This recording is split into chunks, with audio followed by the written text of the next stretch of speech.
up. You're all fed full. But just give attention for a few minutes, and then we can have a bit of fun for what we're going to do next. And well, I can just observe you guys and see how good or bad you are. Okay, so we got to number 5, which was law of respect. Now we're just going to do the law of number 6, the law of magnetism. Okay? The law of magnetism as a leader is basically who you are is who you attract. We never get what we want. We get who we are. And you've got to think about that. We don't get what we want. We get who we are. You know, you speak to those people who are always wanting to speak to you and tell you about those people who reject them. And yet these people are the people who actually reject themselves. Because that's who they are. They attract those type of people. The law of magnetism. Effective leaders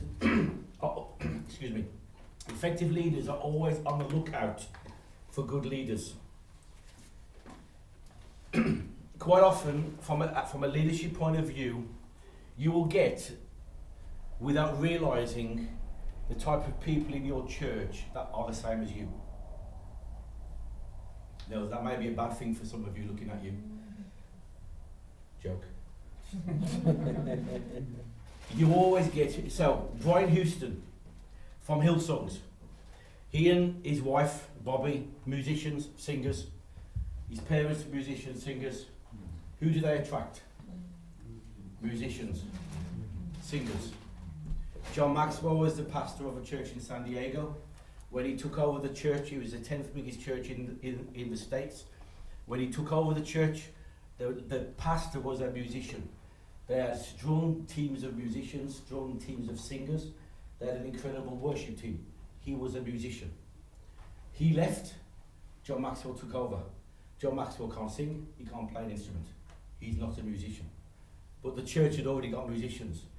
He said over the next 5 years, who did they attract to the church? Did they attract more musicians? No. They attracted leaders. Because that's who he was. Now we can say, I want certain things, but you're not going to get what you want. You're going to get who you are. Because you've heard the phrase, birds of a feather flock together. Those people who are the same will hang around with their own kind. Yes? Yeah. No, can I be very direct? I would say as I'm the only whitey here. Birds of a feather flock together. Unless we intentionally go after different colours of people in our church, we get black church. We get white church. We get Chinese church. We get Nigerian church. We get Zambian church. We get Ghanaian church. We get French church. Because birds of a feather you always hang around with your own kind. We do. Whether you agree or not, I don't mind. So, we get who we are, not what we want in church. So that becomes very important as a leader. Because do we want more people the same as who we are? Not really. We don't. Because that long term, that's not going to help you. If we get who we are, let me put this in a different context outside of colour. You are a kind-hearted person. So you attract kind-hearted people. You are an indecisive leader. You get other people who are indecisive. How are you ever going to make a decision to take the church forward if you are an indecisive leader? Because you are going to attract more indecisive leaders. Because you get who you are. So we have to be intentionally aware of what our strengths are, what our weaknesses are, and if I can say this, we need to recruit different people to our church and our leadership team to complement those people who are already here. So if you are a strong character and a task-oriented individual, you need people who are more relational. You need people who are more caring to complement you as a person. So let me ask you this, okay? I said about taking notes. Write down the 3 types of people you want on your team. You're putting a team together. What types of people do you want on your team? The 3 types of people. What are the characteristics or qualities of those 3 people, or those people?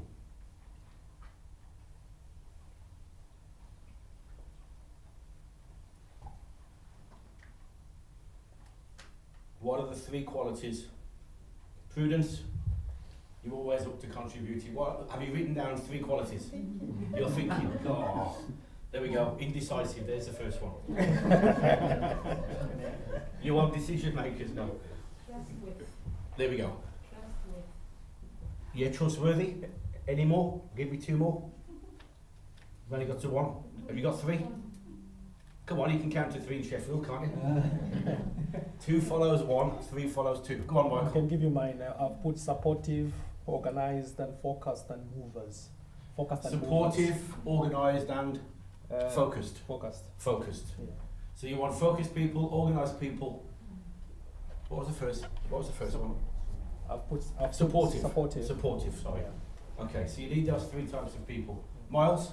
Like kind-hearted ones. Kind-hearted? Those who know more than I do. Yeah, that's fine. Any more? Joseph? Those Give are me just 3. strong characters. Strong characters. Yeah. Anything else? You only want those type of people on your team? And people with a vision. People with a vision. Okay, let me ask you this question then. For those who've written something down, it's really not hard, this, you know. For those who've written something down, do you possess those same qualities? No. So you're in trouble. Some of them I know. Personally,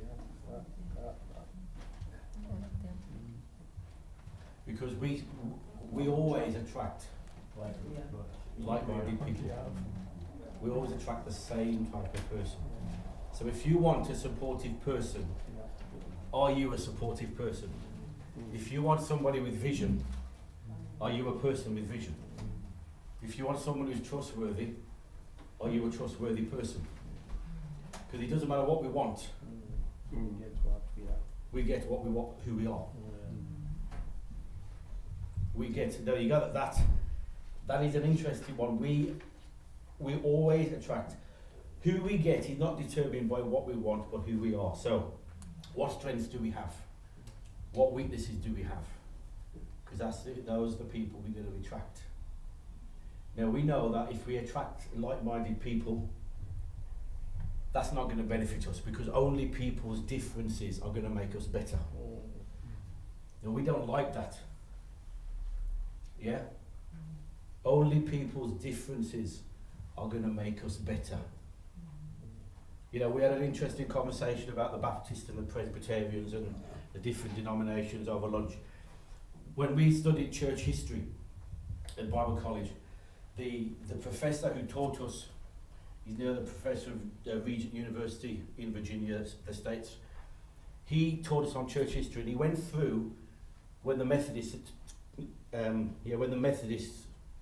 were born, when the Baptists came, the Presbyterians, the Charismatic Catholics, all these different groupings, the Salvation Army, all these different groupings of people. And you know what? Each grouping had a strength. Each grouping had a weakness. Each group, what do we find in church life generally? The one group doesn't like the other group. One group doesn't like another group. We don't agree with you. The Assemblies of God and the Elam split many years ago in the 1900s because they couldn't agree on speaking in tongues. Great folk, aren't we? But you know what? Differences make us better. Amen. The Salvation Army will complement the Methodists. The Methodists will complement the Baptists. White folk compliment black folk. Black folk compliment white folk. Yeah? People always get nervous when I talk like this. I was in Nigeria, that's Charles, he's not here. But Charles will be here shortly. I was in Nigeria, I'm the only white man there. And a guy stood up at the beginning, started blaming white people for all of Nigeria's problems. Okay? Wrong thing to do if I'm in the room. So, he finished, sat back down, through the day, then I stood up. And I said, you know, it's funny. I said, I'm the only white man here. I said, but let me just say this. I come from England, as you can tell. This is what I said, as you can tell. It's funny that, because in England, all the white folk, they blame the black folk for everything. And yet, now I'm in Nigeria, all the black folk blame the white folk for everything. It's funny that, isn't it? It's funny how we always want to blame somebody else for our problems instead of taking responsibility for our own issues. And seeing people to compliment us instead of seeing people to fight against us. And we do that in church. We do that as people. So I'm a strong, as you can tell. Someone called me, they said, I'm not a shrinking violet, is the phrase. In other words, I'm not a weak, but I'm a strong character. Okay? Do I need 10 other strong characters next to me? I'm in trouble. My daughter is just like me. There's some fireworks that go off in our house from time to time. Because my daughter's my little twin. Isn't she, Mom? Yes. Like Tim's repair. Sorry. Like Tim's repair. So, it's good that she is who she is. But to compliment me as a leader, I need other people with different strengths to me. So when we build a team of people, don't build a team of people who are like you. That's comfortable. That's in your comfort zone. Because if I take, for example, I'll take Michael on my team. He thinks the same way as me. He likes the same as me. So you know what? He'll support me. So I'll have Michael on my team. Is Michael really going to help me? No. Not at all. Because he's my twin. I don't need another Michael on my team. I need someone who's going to have a different opinion, who's going to see things differently, who's going to think differently. Now that's a challenge, because we don't want to keep having disagreements with people who see things differently. Do we? We want it all fluffy. Fluffy and nice. But if we are to grow as a person, we need different people on our team. Don't always go looking for like-minded people if you're going to serve. Yeah? So, what are your 3 top qualities as a leader? What are the 3 qualities you don't possess, but you are aware that you need? See, I'm not the most detailed person on the planet. So I need people who are going to be slightly more detailed than me, because I will miss something. So I need someone who's going to be really fussy and detailed about everything. I am organised, but not to that level of masses of detail. I'll never win, I'll never be a lawyer, put it like that, because I haven't got the detail. Let me just give one more, and then we're going to do this thing that I've been talking about. The final one, I just want to say the law of the inner circle. With this, we'll move on. This is something Michael said at the beginning. A leader's potential is determined by those people who are closest to him. Okay? If those people are strong, then the leader can make a huge impact. If they're weak, the leader can't. We need a close inner circle of people who can help us. If you have the right inner circle group of people, your potential and their potential will skyrocket.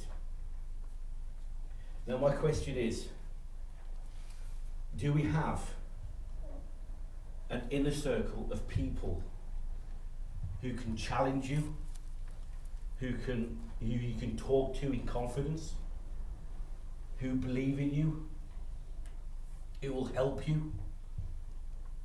Back in the 90s, we always used to talk about allowing someone to speak into your life. Do you remember that? When we used to hear a lot of that. Yeah. Don't hear that so much anymore. allowing somebody to speak into your life, choosing someone who you can trust and giving them permission that if they see anything that's dodgy, then they can talk to you to help you. Okay, we don't do that anymore because we don't like people doing things like that anymore, do we? That's why we're always on Facebook. Yeah. We don't have to relate to anybody. We can just message and hide behind Facebook and Messenger and Snapchat and everything else that we use.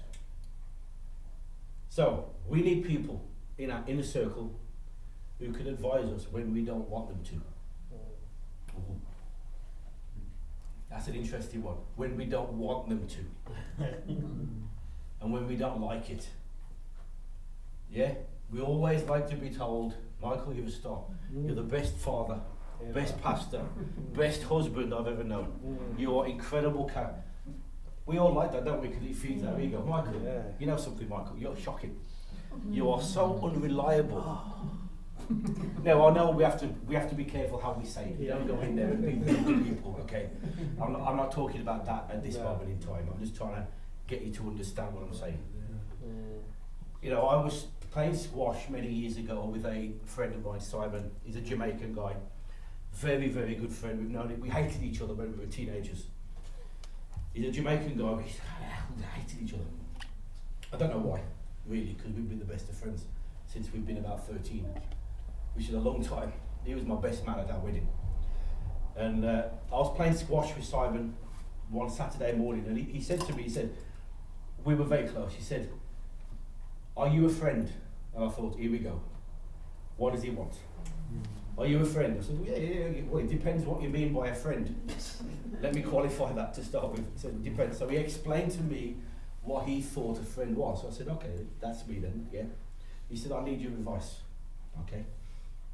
He said, there's a girl that I like, and I think we should get married. I mean, they weren't dating, they weren't seeing each other. And I said, who? And he told me the girl's name. My heart sank. I thought, oh dear God, how am I going to tell him to have nothing to do with her? She'd be a nightmare. He said, I want your advice whether I should ask her out with a view to getting married. I said, okay, are you sure? Are you sure this is what you want from a friend? Yeah. I said, well, no. Don't touch her. I don't know if you understand the phrase, don't touch her with a barge pole. In other words, a barge goes along the canal, the pole was a long piece of wood that would push the barge through the canal. It's a phrase that we use. Don't touch her by a long way. She's dangerous. So, he didn't talk to me again for 2 years. And in those 2 years, he married her. Many, many years later, after 2 children had come along, he phoned me up and he said, can we meet? I was in Lincoln, he was in the Midlands, in near Dudley. So we met halfway in Nottingham. Not far from Nottingham University. And we were there, and he sat across the table, he just looked at me and he said, don't say, I told you so. And I knew exactly why he wanted to say me. I'm not stupid. I knew exactly why he did. And he said, he was logging into his email address, his email account. He put his email address in, he put his password in. Her email address came up with many emails from different men that she'd been sleeping with. And he sat there crying his eyes up to me. Now, I just looked at him and I went to say I told you so. He knew all, he saw it as a joke. But I said, I'm not going to say I told you so, okay? I won't say that I told you so. In other words, I am telling you that I told you so. What do I do? Now the point is this, all those years earlier, I told him what he didn't want to hear, but he wouldn't listen. The point is, there are people that God brings along to us to tell us things that it may not always be what we want to hear, but it's what we need to hear. For those of you who've had children, they never want to eat vegetables, but they'll always eat a block of chocolate. They want to eat what they want, not what they need. Our own daughters will always eat chocolate and sweets. They won't eat vegetables and salad, because it's not nice. So we need people in an inner circle who are going to say things to us that we don't always want to hear, but we need to hear. Now, 5 types of people that you need in your inner circle. Those who have potential value to you, they will add value to you. In other words, they're going to benefit you by what they do and what they say. Secondly, those who are going to give a positive value to you, they're going to raise your morale and encourage you. Thirdly, those who have personal value to you, those who will raise you up, build you up to achieve more. Those who have productive or production value, those who will help you raise other people. And then those who have proven value, those people who will help you raise up other people. They will work with you to raise up other people. So, who should be part of our inner circle? Those who are important to you. First of all, there's no point asking someone who you don't know, because they don't know you. You've got to have a relationship with that person, otherwise how can they help you if they don't know who you are? So those people who you know. Secondly, those people who actually bring something to the party. In other words, they're gifted in a different way to you. You know, we talk about the 5-fold gifting: the apostle, the prophet, the pastor, the teacher, the evangelist. Everyone, naturally speaking, is wired differently. It's not some spooky gift that they have, but a pastor is wired differently to an apostle. I am not a pastor, I will kill you. Michael is a pastor, Michael won't kill you. People are wired differently. Okay? It's no that's a blunt way of putting it. There's no right or wrong, but we complement each other. That's right. I'm different to Michael, Michael is different to me. I would compliment him, he would compliment me. Because he sees things, we are like-minded in a lot of ways, but we see things from a different side of the mountain. And that would help. Yeah? And then the third type of person is that person who will help lessen your load. In other words, they will cover your weakness for you. Help you overcome. You know, we hear the Bible speaks about love covers a multitude of sins. Not love exposes your sin. Yeah? So I know that person has this weakness. But I'm not going to run and tell you, because I'm helping that person. I'm covering him. I'm part of his inner circle to help him improve. But I'm not telling you, you don't need to know. I need to know because I'm helping him. That lady needs to know because she's helping you, whatever it may be. But we need people who are important to you, who have a different gifting to you, help you overcome. Someone who is close. And I know it sounds weird to say, but somebody who will give you a return on the investment. That sounds a weird way to put it. But if I'm going to expose my life to you, I don't want you running and put it in the front page of the Sun or put it on Facebook. Do I know that the return on the relationship is going to be positive to me? Or is it just going to be, we're going to have a chat and it's not going to help? So I want to make sure that I've got the right person or people. It doesn't have to be one. It can be as many as you think that you need. But it is important to have somebody that you can talk to, who is part of your inner circle, who can advise you, who can help you. I think I've told this story before, but there was a man from Malaysia, Francis, who was part of my inner circle many years ago. I haven't seen him for a long time. But I used to spend virtually every night of the week around his house to maybe midnight, 1 o'clock, most nights. How on earth he was patient with me, I have no idea. But he never once complained. And I was around his house asking him questions from the Bible, questioning, asking. I wanted to know, and he was gracious to sit there till who knows what time and talk. We did that for a long time, several years. I went through one day and I said, Francis, I need your help. I want your advice on a matter. He says, come round. Don't tell me what you want advice on, I will tell you. Thinking, okay, you're clever, aren't you? Let's see if you can tell me. So I knocked at his door, hi Fran, walked in, he said, okay, don't say anything. I'm going to tell you why you've come to see me, because I know you well enough to know why you want to see me. Okay. He said, you want to come and talk to me because there's a girl called Jenny that you know that God has told you that you're going to marry, and you want my advice to confirm that it's right or not. I was like, how did you know? And it was true, he was correct. I'm like, how did you, did God tell you? No. How did you know? He said, I just know. I said, well, have you seen me talking to her? He said, no. I said, that's good, because I haven't spoken to her. I purposely avoided her. I haven't spoken to her. She was in the same church, in the same youth. I made sure I sat on that side of the church if she was on that side of the church. And, you know, so nobody would know. And God spoke to me 2 years before I spoke to him. So I done nothing for 2 years. Now, that's the type of person, this is the point, that's the type of person you want in your inner circle.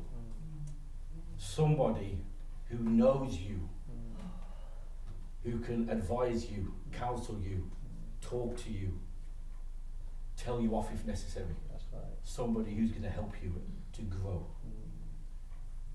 And we don't get people like him very often. Nobody would ever know of him, probably. Francis de Silva, a guy from Kuala Lumpur. Incredible man. But those people add value to you beyond anything. Yes? Yeah. So those are the laws. Now, what I want to do, just to mix things up slightly, I want you to get in 4 teams of 4. Okay? Well, there'll be 3 teams of 4 and 1 team of 3.